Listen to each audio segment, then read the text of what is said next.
Dans les séquences vidéo précédentes, nous vous avons présenté le problème général de l'étude de cas à laquelle nous nous intéressons ici, à savoir modéliser des montres avec différents mécanismes, différents accessoires. Puis nous avons abordé le problème plus spécifique de la surcharge des opérateurs d'affichage et comment faire de l'affichage polymorphique. Nous avons aussi complété la classe produit. Dans cette séquence vidéo-ci, nous allons nous intéresser à la surcharge d'un autre opérateur, par exemple ici l'opérateur plus égal, et puis nous allons construire une première version réellement opérationnelle du programme.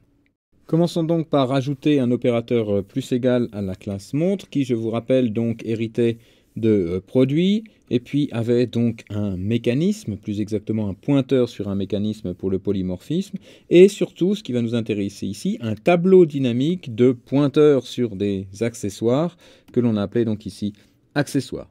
Et l'idée, c'est donc que l'on puisse rajouter des éléments à ce tableau dynamique en faisant par exemple pour une montre instance de la classe montre, montre plus égale par exemple new bracelet, où je vous rappelle que bracelet est une sous-classe d'accessoires. Et donc on voudrait que ceci rajoute un nouveau pointeur donc sur un bracelet à la collection de pointeurs sur des accessoires. Un bracelet étant un accessoire, un pointeur sur un bracelet peut être mis dans un pointeur sur un accessoire. Voilà donc l'idée de cet opérateur plus égal. Le prototype de cet opérateur va donc être le suivant. Nous n'allons pas utiliser sa valeur de retour, nous n'allons jamais écrire des choses du genre Z égale montre plus égale new bracelet. Donc ici un type de retour void. C'est l'opérateur plus égal de la classe montre. Et cet opérateur doit donc recevoir ici un pointeur sur un accessoire. Donc ici, new va renvoyer un pointeur à la C, et on veut le voir comme un pointeur sur un accessoire. Donc ici, de façon très générale, ça sera un pointeur sur un accessoire. Ici, on a ajouté un bracelet, mais on pourrait ajouter un fermoir, un boîtier, n'importe quelle sous-classe de la classe accessoire. Voyons maintenant comment écrire sa définition. Ce pointeur sur un accessoire P accessoire que l'on a reçu, on veut simplement l'ajouter au tableau dynamique des accessoires ici stockés dans la montre. Et donc tout simplement, on va faire un pushback de ce pointeur. Mais ici, comme on a reçu un pointeur à la C, on va au passage transformer le pointeur à la C en un unique PTR. Donc on fait ici un unique PTR qui transforme ce pointeur à la CP accessoire reçu et que l'on rajoute pushback à la fin du tableau accessoire dans lequel sont stockés donc tous les accessoires de la montre. Voilà donc pour cette surcharge, somme toute assez simple, de l'opérateur plus égal qui nous offre donc maintenant une écriture très compacte pour rajouter comme ça des accessoires à une montre. Essayons maintenant de faire une première version opérationnelle du programme. Essayons donc de finaliser ce que nous avons écrit jusqu'ici, mais pour le moment sans absolument aucun mécanisme et sans faire de copie de montre. Nous laissons ces deux points pour les deux prochaines séquences vidéo. Donc pour pouvoir finaliser le programme que nous avons jusqu'à maintenant, il nous faudrait quand même quelques accessoires un petit peu plus concrets.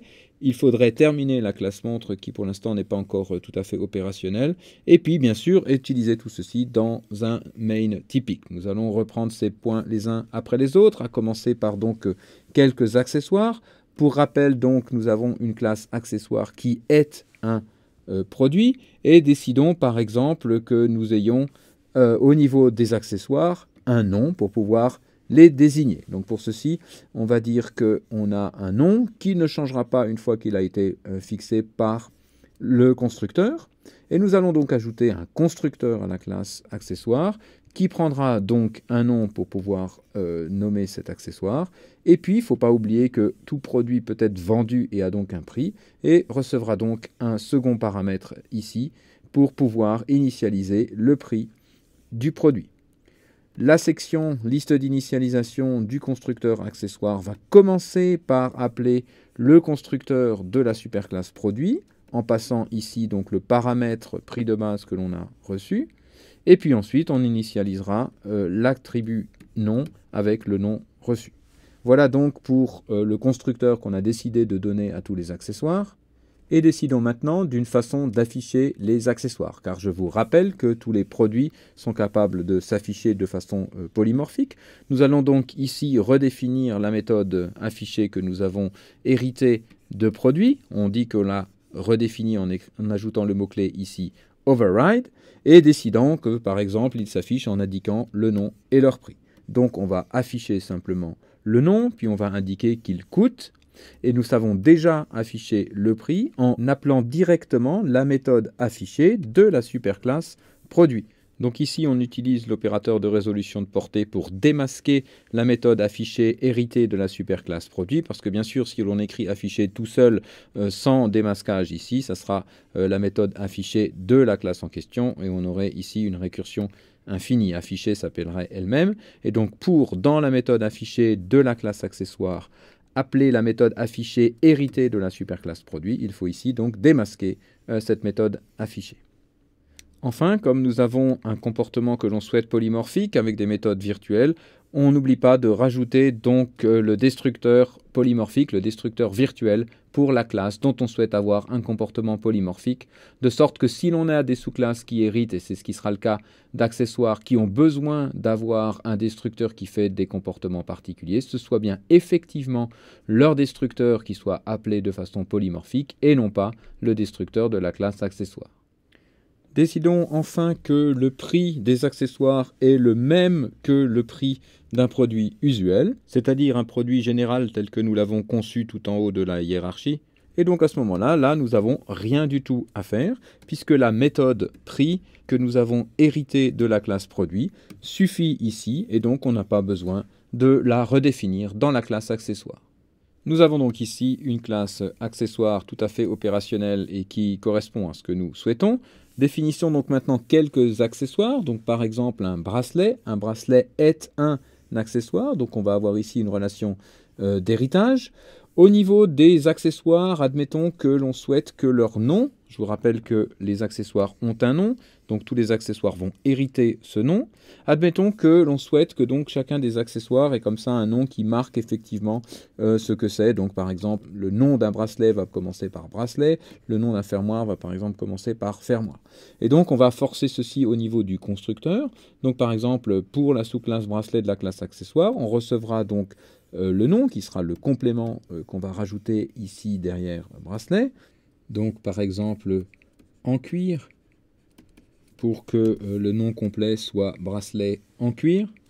Et puis comme deuxième paramètre, le prix que nous passons aussi au constructeur de la superclasse dans la section liste d'initialisation. Et puis toutes ces classes pouvant potentiellement avoir des sous-classes polymorphiques, nous n'oublions pas le destructeur virtuel. Donc de même, par exemple, on pourrait définir un fermoir qui hérite d'accessoires, dans lequel on définit un constructeur qui prend un complément du nom fermoir et qui prend un prix, pour pouvoir appeler le constructeur de la superclasse accessoire, où le nom complet sera donc fermoir avec ce complément qu'on a reçu comme premier paramètre, et comme deuxième paramètre, le prix que nous avons reçu, avec toujours le destructeur virtuel. Voilà, nous en avons donc ici terminé avec les accessoires. Essayons aussi de rendre la classe montre utilisable, sans les mécanismes et sans la copie, toujours, que nous laissons de côté pour le moment. Nous avons à ce stade donc simplement défini le contenu de la classe montre, nous avons empêché la copie et nous avons ajouté l'opérateur plus égal qui nous permet donc de rajouter des accessoires à nos montres. Pour rendre cette classe opérationnelle, il faut au moins lui ajouter un constructeur, puisque comme nous avons touché ici au constructeur, le constructeur par défaut, fourni par défaut, ne l'est plus, justement, nous n'avons plus le constructeur par défaut, et donc il faut au moins le rajouter ici. Alors évidemment, le constructeur par défaut ne fera rien au niveau de l'initialisation des mécanismes, et donc à ce moment-là, nous allons simplement commenter pour éviter tout problème avec l'utilisation ici d'un pointeur qui ne serait pas initialisé. Nous allons donc simplement commenter cette ligne. Et le constructeur, donc par défaut, en ce qui concerne le vecteur de pointeur sur des accessoires, va créer un vecteur nul. Et donc là, il n'y a pas de souci. Vecteur nul que nous pourrons ensuite remplir à l'aide de notre opérateur plus égal. Donc le constructeur par défaut nous va bien, si tant est que nous n'ayons pas ce pointeur. Donc nous allons le commenter pour l'instant jusqu'à ce que nous y revenions dans une séquence ultérieure. Voilà pour la construction des montres. Décidons ensuite du calcul du prix des montres et admettons que ce soit la somme des prix de ces accessoires. Donc pour ceci, nous allons donc redéfinir la méthode prix. Nous override cette méthode prix virtuelle héritée de la superclasse produit. Donc, nous allons décider qu'au départ, le prix d'une montre, c'est le prix de base que nous récupérons au travers de la méthode prix d'origine héritée de la superclasse produit. Puis à ce prix de départ, nous allons rajouter l'ensemble des prix des différents accessoires. Donc pour ceci, nous parcourons la liste des accessoires. Je vous rappelle que pour parcourir un tableau de Unique PTR, il faut absolument utiliser cette syntaxe passée par des références. Ici, il se trouve que récupérer le prix ne modifie pas les instances parcourues et donc on va utiliser une référence constante. Donc ici, on va faire une boucle qui parcourt par référence constante les Unique PTR de ce tableau dynamique d'accessoires. Et nous rajoutons au prix que nous avons donc au départ initialisé, à chaque fois le prix, c'est-à-dire l'appel à la méthode prix, de l'objet pointé au travers de Pax ici, donc de l'accessoire pointé au travers de ce pointeur. C'est comme ceci, donc on écrit l'appel à la méthode prix de quelque chose qui est un pointeur sur un objet ayant une telle méthode. Et enfin, donc, on retourne le prix que l'on vient de calculer. Décidons enfin comment afficher les montres. Et par exemple, nous décidons d'avoir un message pour dire qu'une montre est composée, ensuite de la liste de ces différents accessoires, etc. Et puis, à la fin, on affiche le prix total de la montre. Et donc, on va aussi ici redéfinir la méthode affichée virtuelle héritée de la superclasse produit, et donc on rappelle ici que nous sommes en train de la redéfinir, en commençant donc l'affichage par une montre composée de, et ensuite en parcourant l'ensemble des accessoires de la montre. Pour chacun des accessoires, on affiche donc cette petite étoile, et puis on affiche ici l'accessoire en question. Alors une question ici, est-ce qu'on a le droit d'écrire ceci? Est-ce que ceci compile? Est-ce qu'on a surchargé l'opérateur d'affichage pour ceci? Donc oui, c'est correct et ça compile. Et enfin, on termine donc par l'affichage du message prix total et l'appel ici à la méthode prix de la montre qui va donc nous calculer le prix total comme expliqué précédemment.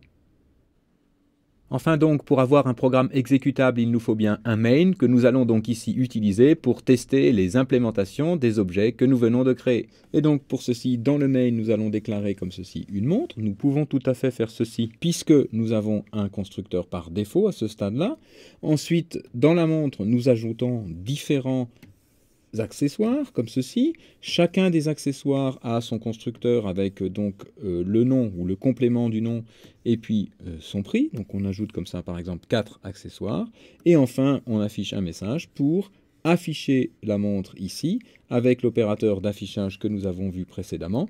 Lequel opérateur d'affichage, nous venons de le voir, va appeler la méthode prix. Et donc l'exécution de ce programme va conduire au résultat suivant. On va d'abord donc afficher le message montre M, puis ensuite on va rentrer dans l'opérateur surchargé pour les produits, mais avec un appel de la méthode affichée polymorphique pour les montres, qui va donc nous afficher une montre composée de, et ensuite une boucle sur ces différents accessoires, et puis qui termine donc par l'affichage du prix total, somme des prix des différents accessoires.